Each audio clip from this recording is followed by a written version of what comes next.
विश्व में 4 फरवरी को कैंसर दिवस के रूप में मनाया जाता है। कैंसर मरीजों के चेहरे पर मुस्कान लाने के लिए महिलाएँ भी आगे बढ़कर आ रही हैं। मेरे साथ इस वक़्त मैं जय उदयपुर के एक सैलून में मौजूद हूँ। आपको बता दूँ कि यहाँ बड़ी संख्या में महिलाएँ हैं जो हेयर डोनेट करती हैं और उन महिलाओं को हेयर देती हैं जिनके बाल जो है कहीं न कहीं कैंसर की वजह से झड़ जाते हैं। मेरे साथ अशोक पालीवाल जी हैं। सर, अब मुझे आप बताइए कौन-सा संगठन है और अब तक कितने हेयर डोनेट कर चुके हैं? हम रोटरी क्लब और उदयपुर पन्ना की तरफ से ये कैंपेन चला रहे हैं और रोटरी ने डिसाइड किया था कि हम ऐसा काम करें जो महिलाओं को लाभ मिले और ख़ास तौर से जो वो महिलाएं प्रॉब्लम में आती हैं जिनको कैंसर हो जाता है, जिनकी थेरेपी चलती है, उनके बाल झड़ना शुरू हो जाते हैं। तो हमने ये अभियान चला, ये प्रोजेक्ट लिया। इस प्रोजेक्ट में हमें काफ़ी सफलता मिली। उदयपुर शहर की ही नहीं, केवल राजस्थान से लेकर पूरे इंडिया में ये कैंपेन चला है और रोटरी ने इसको आगे बढ़ाया है। इसके अलावा all India hand beauty association, HBO, lake city beauty club, काफ़ी संगठन हमसे जुड़ गए और हमने बड़े-बड़े यहाँ तक कह सकते हैं कि हमने कैंपेन चलाकर गोल्डन बुक ऑफ रिकॉर्ड भी बनाए, 2 इंडिया बुक रिकॉर्ड बनाए। हमने डेढ़ 150 जो डोनेशन एक साथ लिए हैं। तो हमारी जो महिलाएँ इन्होंने भी डोनेशन दिए हैं और इसलिए दिए हैं कि हम कुछ एक सोशल वर्क कर पाएँ। उन जो परेशान है महिलाएँ, उनको कुछ अपनी तरफ से एक हेल्प दे पाएँ। तो ये जो बाल होते हैं, लगभग अभी 1000 से ज़्यादा हम डोनेशन ले चुके हैं और इन हेयर्स को मदद चैरिटेबल ट्रस्ट मुंबई को भेजते हैं। वो वहाँ पर विग बनाते हैं और जो पेशेंट्स हैं उनको वो प्रोवाइड करवाते हैं। मैं ये जानना चाह रहा हूँ पालीवाल जी, कब शुरू किया गया ये पूरा अभियान जो महिलाओं के लिए, और अब तक कितनी महिलाएँ इसको डोनेट कर चुकी हैं और कब-कब ये महिलाएँ डोनेट करती हैं? देखिए, एक तो ये तो रेगुलर चलता रहता है डोनेशन, परंतु मैंने काफ़ी देखा है कि एक सासू अपनी बहू को लेके आती है, एक बेटी अपनी माँ को यहाँ लेके आते हैं, बर्थडे का ओकेज़न होता है कि हमारी बर्थडे तो हम हेयर डोनेशन करें। कुछ महिलाएँ ऐसी होती है कि हमारे घर में कैंसर से पीड़ित महिलाएँ थी या हमारे जो लोग थे, उनको हमने तकलीफ़ सही है।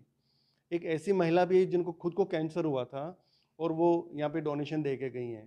तो मैं इस दर्द को समझती हूँ कि कितनी परेशानी होती है जब हम मिरर के सामने जाते हैं, तो हमें बहुत ऐसा अजीब-सा लगता है।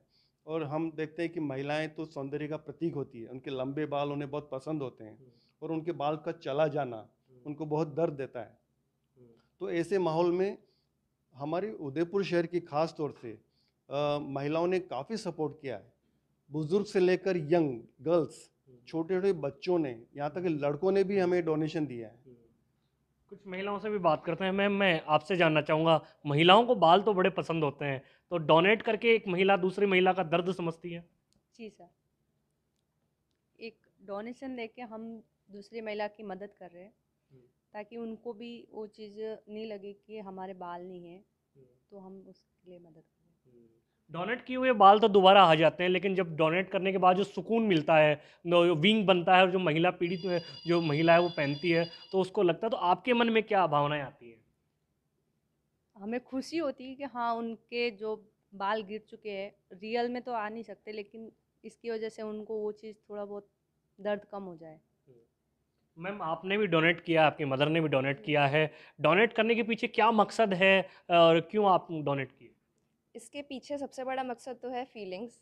यहाँ पे कोई भी महिला ले लो, वो अपने बाल नॉर्मली कटवाने से पहले भी बहुत बार सोचती है। जब वो ट्रिमिंग भी करवाने आती है तो आप इतने से काट दो, इतने से काट दो करते हैं।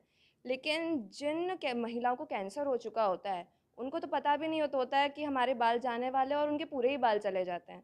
तो वो अनप्रिपेयर्ड कितना दुख उनको होता होगा। बस इसीलिए हम लोग, मैं भी साथ में आई हूँ। मेरे अलावा हेयर डोनेशन मेरी बहन, छोटी बहन ने कर रखा है, मेरी मम्मा ने कर रखा है। हमारे अलावा हमने दूसरे लोगों को भी बोला और एक ग्रुप तैयार किया था। अशोक जी के साथ ही मिलके हमने मास हेयर डोनेशन करवाया था, यही चीज़ को पहुंचाने के लिए, ताकि अवेयरनेस बने। अगर अवेयरनेस होगी कि बाल कितने ज़रूरी है महिलाओं के लिए, अगर उनको विग मिलती है तो उन्हें कितना अच्छा लगता है, तो इसीलिए हमने डोनेशन किया उनको। कितने लंबे बाल थे आपके जब डोनेट कर रहे थे उस समय? मेरे थे घुटनों के बराबर थे बाल और मैंने 24 इंच डोनेट किए थे।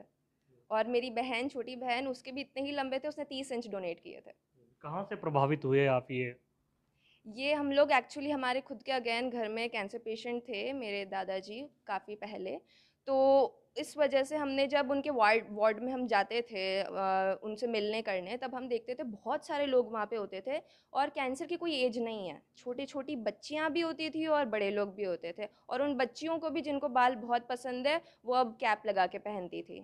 कुछ नहीं कर सकती थी वो अगर उन्हें विग नहीं मिलती है। तो बस उसी को देख के हमने सोचा अगर हमारे हैं और हम उनकी मदद कर सकते हैं विग के ज़रिए तो बिल्कुल करें। एक अंतिम सवाल पालीवाल जी आपसे, आम व्यक्ति किस तरह डोनेट कर सकता है? इसकी क्या जो महिला है किस तरह डोनेट कर सकती है? क्या कोई शर्त है या फिर जो आम कैंसर पीड़ित महिला है उसको कैसे विंग मिलती है? देखिए, पहला जो सवाल आपका जो आंसर ये है कि कभी भी आके डोनेशन कर सकते हैं, हमारी शर्त कुछ नहीं है। उनके बाल धुले होने चाहिए और 12 इंच बाल होने चाहिए। 12 इंच से कम बालों को हम डोनेशन में नहीं ले सकते हैं और उनकी क्वालिटी को भी थोड़ा हम चेक कर लेते हैं। तो और अभी मैं उदयपुर में माहौल ऐसा बन चुका है कि 1-2 दिन छोड़ के लगातार डोनेशन आ रहे हैं। मतलब 7-8 साल, 10 साल की बच्चियां भी डोनेशन, जो जिनके बड़े-बड़े बाल हैं, माँ-बाप लेके आते हैं, डोनेशन करवाते हैं। तो एक आजकल जिस तरह से ब्लड डोनेशन देने में डर नहीं लगता है, उस तरह से आज महिलाओं को भी हेयर डोनेशन देने में डर नहीं लगता है। कितने फिट के बाल अब तक डोनेट हो चुके हैं, लंबाई उनकी अगर बता पाएँ? जैसे कि भाविनी ने बताया कि 30 इंच और लगभग, तो सबसे ज़्यादा जो बड़ा डोनेशन मैंने लिया था, जिसका गोल्डन बुक रिकॉर्ड बना था, 44 इंच हमने डोनेशन यहाँ लिया है। तो ये आप देख सकते हैं एक चेहरे पे मुस्कान लाने के लिए, उन चेहरों पे मुस्कान लाने के लिए जो कहीं न कहीं कैंसर से जूझ रहे हैं, उन महिलाओं को ये महिलाएँ हैं जो उनके चेहरे पर मुस्कान लौटाने का काम कर रही हैं। ईटीवी भारत के लिए उदयपुर से कपिल पारिक।